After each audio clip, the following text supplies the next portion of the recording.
За юун дөрөнд хүрэл медаль авсандаа баяртай байна. За энэ тоглолтод дэлхийн бас нэлээд олон орны тамирчтай тоглолоо. За үүн дээрээс Киргиз, за Орос, за мөн Арабын тамирчтай тоглож ямар ч байсан хүрэл медалийг авлаа.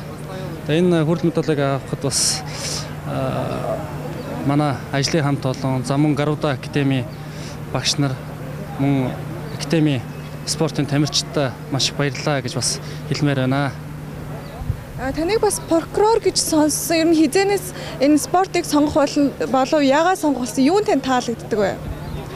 За жижитсу за миний хувьд бол яг энэ жижитсу барилдаан, жижитсу комбатын төрлөөр бол явдаг байгаа. За үүнийг бол ер нь бол нэг 2-3 жил бол болж байна.